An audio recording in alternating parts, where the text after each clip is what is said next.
ગત સપ્તાહે રાજકોટ મહાનગરપાલિકાના શહેરી વિસ્તારમાં જોવા જઈએ તો પીડીયુ પીકેજ ઉપરાંત જે શહેરી પ્રાથમિક આરોગ્ય કેન્દ્ર છે તે મુજબ નોંધાતા આઈએચઆઈપીના આંકડા મુજબ જોવા જઈએ તો મેલેરિયા અને મેલેરિયાનો કોઈ પણ કેસ નોંધાયેલો નથી, જ્યારે ચિકનગુનિયાનો એક કેસ નોંધાયેલો છે અને ડેન્ગ્યુના પણ કોઈ પણ કેસ નોંધાયેલા નથી. આ પરંતુ જોવા જઈએ તો શરદી ઉધરસના કેસમાં 699 શરદી ઉધરસના કેસ, સામાન્ય તાવના 938 કેસ, ઉપરાંત ઝાડા ઉલટીના કેસ જોવા જઈએ તો 291 જેટલા કેસ ઝાડા ઉલટીના નોંધાયેલા છે. આ ઉપરાંત ટાઇફોઇડના 2 કેસ અને કમળાના જે છે એ કુલ 4 કેસ જે નોંધાયેલા છે. આ ઉપરાંત અન્ય કોઈ પણ પ્રકારના કેસ જે છે ગત સપ્તાહે નોંધાયેલા નથી.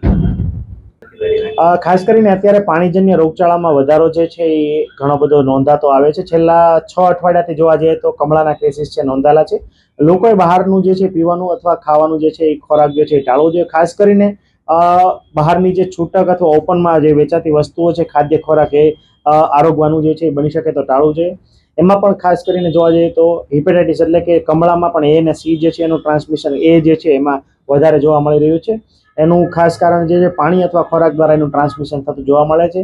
તો લોકોએ ખાસ જે છે ઘરે બનાવેલો તાજો અને સાત્વિક ખોરાક જ લેવો જોઈએ અને ઘરે જે પાણી આવે છે એ પણ પાણી જે છે ઉકાળીને પીવાનો આગ્રહ રાખવો જોઈએ. આ ઉપરાંત તમે જો ઘરે પાણી પીવાનું હોય ને કોર્પોરેશનનું પાણી આવતું હોય એમાં કોઈ પણ કન્ટામિનેશન જણાતું હોય, વાસ મારતું હોય કે ખરાબ કલરનું દૂષિત પાણી આવતું હોય તો તાત્કાલિક જે છે એ પાણી પીવાનો વપરાશમાં લેવાને બદલે અન્ય જે સોર્સનું પાણી પીવા માટે અથવા રસોઈ બનાવવા માટે ઉપયોગમાં લેવું જોઈએ.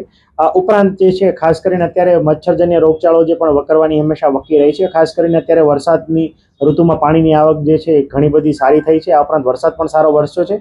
લોકોએ ખાસ કરીને અગાસી ઉપર, આપણે ત્યાં રાજકોટમાં મોટાભાગે ડેન્ગ્યુ અને ચિકનગુનિયાના કેસીસ છે ચોમાસા પછીના 15 થી 20 દિવસ પછી નોંધાતા હોય છે. અત્યારે જોવા જઈએ તો અગાસી ઉપર કોઈ પણ નાના મોટા કન્ટેનર, પાત્રો, ટાયર કે કોઈ પણ ભંગારની વસ્તુઓ રાખેલી હોય તો તે ખાલી કરી દેવી જોઈએ, જેથી કરીને એની અંદર પાણીનો ભરાવો ન થાય ને મચ્છર પોતાના ઈંડા ના મૂકે. તો આ બધી તકેદારીઓ લઈને આપણે મચ્છરજન્ય અને પાણીજન્ય રોગચાળાથી બચી શકીએ છીએ.